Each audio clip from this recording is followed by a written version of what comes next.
इस वीडियो को लाइक करें, हमारे चैनल को सब्सक्राइब कर बेल आइकन जरूर प्रेस करें। हेलो दोस्तों, आप सभी का हमारे चैनल स्टडी रूप एजुकेशन में स्वागत है।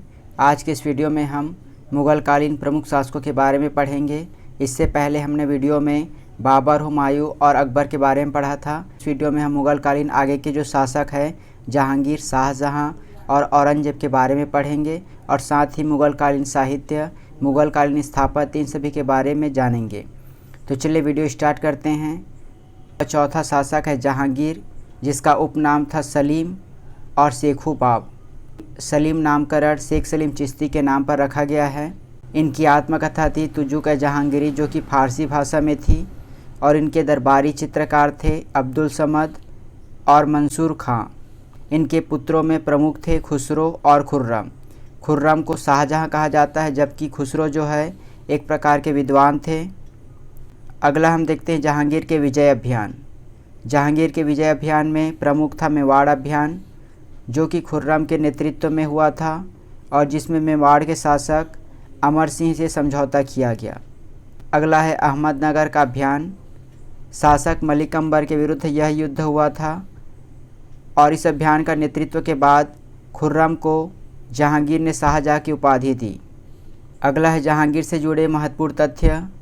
जहांगीर के दरबार में 1608 में हॉकिंस आए थे और उसे इंग्लिश खां या फिर फिरंगी खां की उपाधि प्रदान की गई। 1615 में टॉमस रो जहांगीर के दरबार में आए और जिसे जहांगीर ने खान की उपाधि से सम्मानित किया। जहांगीर की पत्नी का नाम नूरजहां था।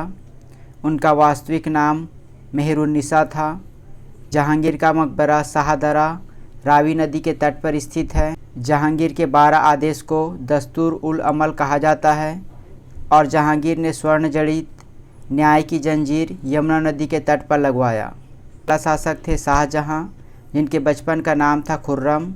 इनकी पत्नी का नाम था अर्जुनमद बानो बेगम।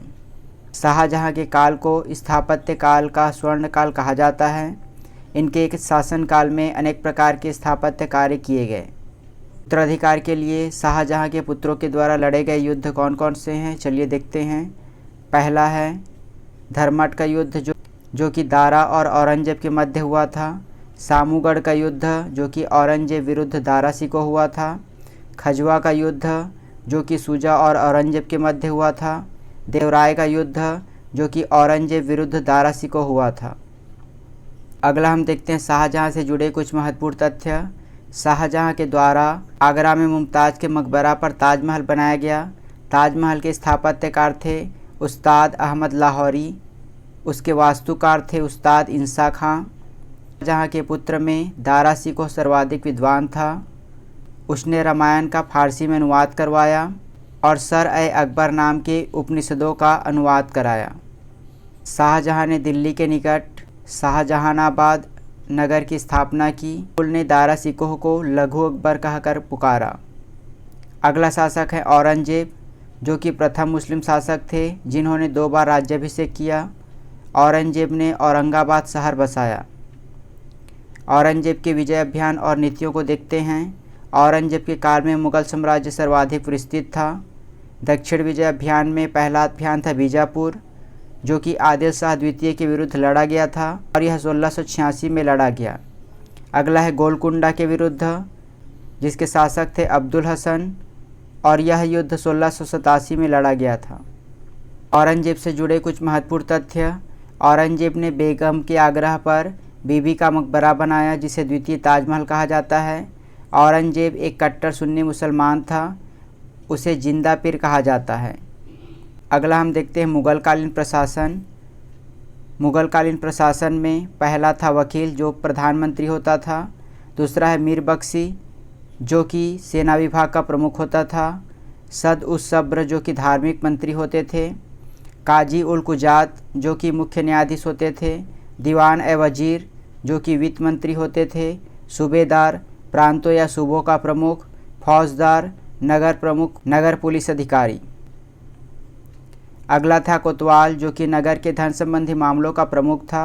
और अंतिम है कानूनगो, जो कि उस समय का पटवारी था। ये मुग़ल कालीन प्रशासन में शामिल पद थे और इन्हीं के द्वारा साम्राज्य का संचालन होता था। मनसबदारी व्यवस्था और सैन्य प्रबंधन प्रणाली। इसकी शुरुआत 1572 में टोडरमल के द्वारा की गई, जो कि चंगेज खां के दशमलव प्रणाली पर आधारित थी। इसका उद्देश्य राज्य के संगठित प्रशासन और स्थायित्व स्थापित करना था। इस व्यवस्था के अनुसार सरदार और सैनिक का पद निश्चित होता था। मनसबदारी में 2 उपाधियाँ थीं, जात और सवार। अगला हम देखते हैं राजस्व प्रणाली। तो प्रणाली के अंतर्गत भूमि के आपका वर्गीकरण था। पहला था खालसा भूमि, जो कि सरकारी भूमि था, और दूसरा था जागीर भूमि। तनख्वाह के बदले दी जाने वाली भूमि को जागीर भूमि कहा जाता था। खैरगल व मदत-ए-मास अनुदान में दी गई लगानहीन भूमि। दहसाला पद्धति क्या थी? तो 1580 में अकबर ने दहसाला नाम की एक नवीन कर प्रणाली को आरंभ किया और इस व्यवस्था को टोडरमल बंदोबस्त भी कहते हैं। इस व्यवस्था के अंतर्गत भूमि को 4 वर्गों में बांटा गया: पोलज, परती, चाचर, बंजर। पोलज ऐसी भूमि को कहा जाता था जिसमें नियमित रूप से खेती होती थी। परती भूमि में 1 या 2 साल के अंतराल में खेती की जाती थी। 3 से 4 वर्ष के अंतराल में खेती की जाती थी। और बंजर एक प्रकार की ऐसी भूमि थी जो कि खेती योग्य नहीं थी। अगला हम देखते हैं मुगलकालीन स्थापत्य। दीन-ए-पनाह महल की स्थापना हुमायूं के द्वारा की गई थी और यह हुमायूं का मकबरा था। पुराना किला शेर शाह सूरी द्वारा बनाया गया। दीवान-ए-आम, दीवान-ए-खास, जामा मस्जिद, चांदनी चौक, लाल किला, ये सभी शाहजहाँ के द्वारा बनाए गए थे और शाहजहाँ के काल को स्थापत्य का स्वर्णकाल कहा जाता है। अगला है मोती मस्जिद, जो कि औरंगजेब के द्वारा बनाया गया था। आगरा किला अकबर ने बनाया था। अकबर का मकबरा, इत्मादौला का मकबरा, जो कि जहांगीर ने बनाया था। फतेहपुर सीकरी, बुलंद दरवाज़ा, जोधाबाई का महल, जामा मस्जिद, शेख सलीम चिश्ती का मकबरा, ये सभी अकबर ने बनाए थे। बीबी का मकबरा और औरंगजेब का मकबरा, यह औरंगजेब के द्वारा बनाया गया था। अगला हम देखते हैं स्वर्णकाल। तो हिंदी साहित्य का स्वर्णकाल अकबर के शासनकाल को कहा जाता है।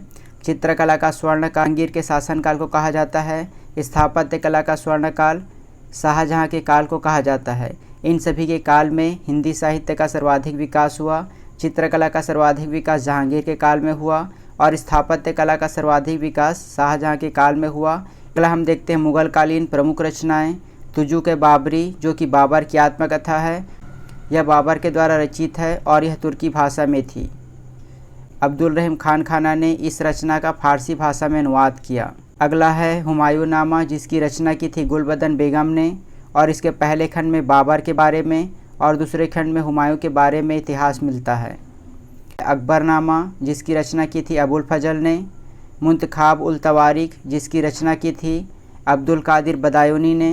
तुजुक जहांगीरी, जो कि जहांगीर की आत्मकथा थी और यह फारसी भाषा में थी। पदशाहनामा, इसकी रचना की थी मोहम्मद आमीन कजवीनी। शाहजहाँनामा की रचना की थी इनायत खान ने। मजमा उल बहरीन की रचना की थी दारा सिकोह ने। तबकात-ए-अकबरी की रचना की थी निजामुद्दीन अहमद ने। इस ग्रंथ को तारीख़-ए-निजामी भी कहा जाता है। ये सभी परीक्षा में सीधे पूछे जाते हैं कि शाहजहाँनामा के रचनाकार कौन हैं, तो इसका आंसर होगा इनायत खां। तबकात-ए-अकबरी के रचनाकार कौन हैं, तो इसका आंसर होगा निजामुद्दीन अहमद। अगला हम देखते हैं मुगलकालीन फारसी भाषा में अनुवादित प्रसिद्ध ग्रंथ। महाभारत का अनुवाद किया था बदायूनी, नकीम खां और अब्दुल कादिर ने। भगवद गीता का अनुवाद किया था दारा सिकोह ने, जिसे अनवर-ए-सुहैली कहा जाता है। रामायण का अनुवाद किया था बदायूनी और इब्राहिम सरहिंदी ने। पंचतंत्र का अनुवाद किया था अबुल फजल ने। लीलावती का अनुवाद किया था फैजी ने। भगवत पुराण का अनुवाद किया था टोडरमल ने। राजतरंगिणी का अनुवाद किया था शाह मोहम्मद सुहावदी ने। अगला हम देखते हैं मुगलकालीन हिंदी साहित्यकार। तुलसीदास, जिनकी रचना है रामचरितमानस और विनय पत्रिका। सूरदास का है सूरसागर। मीराबाई का है नरसी का मायरा और गीत गोविंद का टीका। मलिक मोहम्मद जायसी का है पद्मावत। सेनापति का है कवित्त रत्नाकर। जगन्नाथ पंडित का है रसगंगाधर गंगा लहरी। रसखान का है प्रेम वाटिका। ये हुआ मुगलकालीन पूरे साम्राज्य के बारे में। इससे आपके लगभग 5 से 6 प्रश्न पूछे जाते हैं। इसकी और भी हमारी वीडियो है भाग 1, तो उसे आप नीचे डिस्क्रिप्शन बॉक्स में उसकी लिंक दी गई है, वहां जाकर आप देख सकते हैं। अगर वीडियो अच्छी लगी होगी तो वीडियो को लाइक कीजिए और साथ ही हमारे चैनल को सब्सक्राइब कर लीजिए, क्योंकि शिक्षक भर्ती की तैयारी हम अपने चैनल पर कराते हैं। तब तक के लिए धन्यवाद।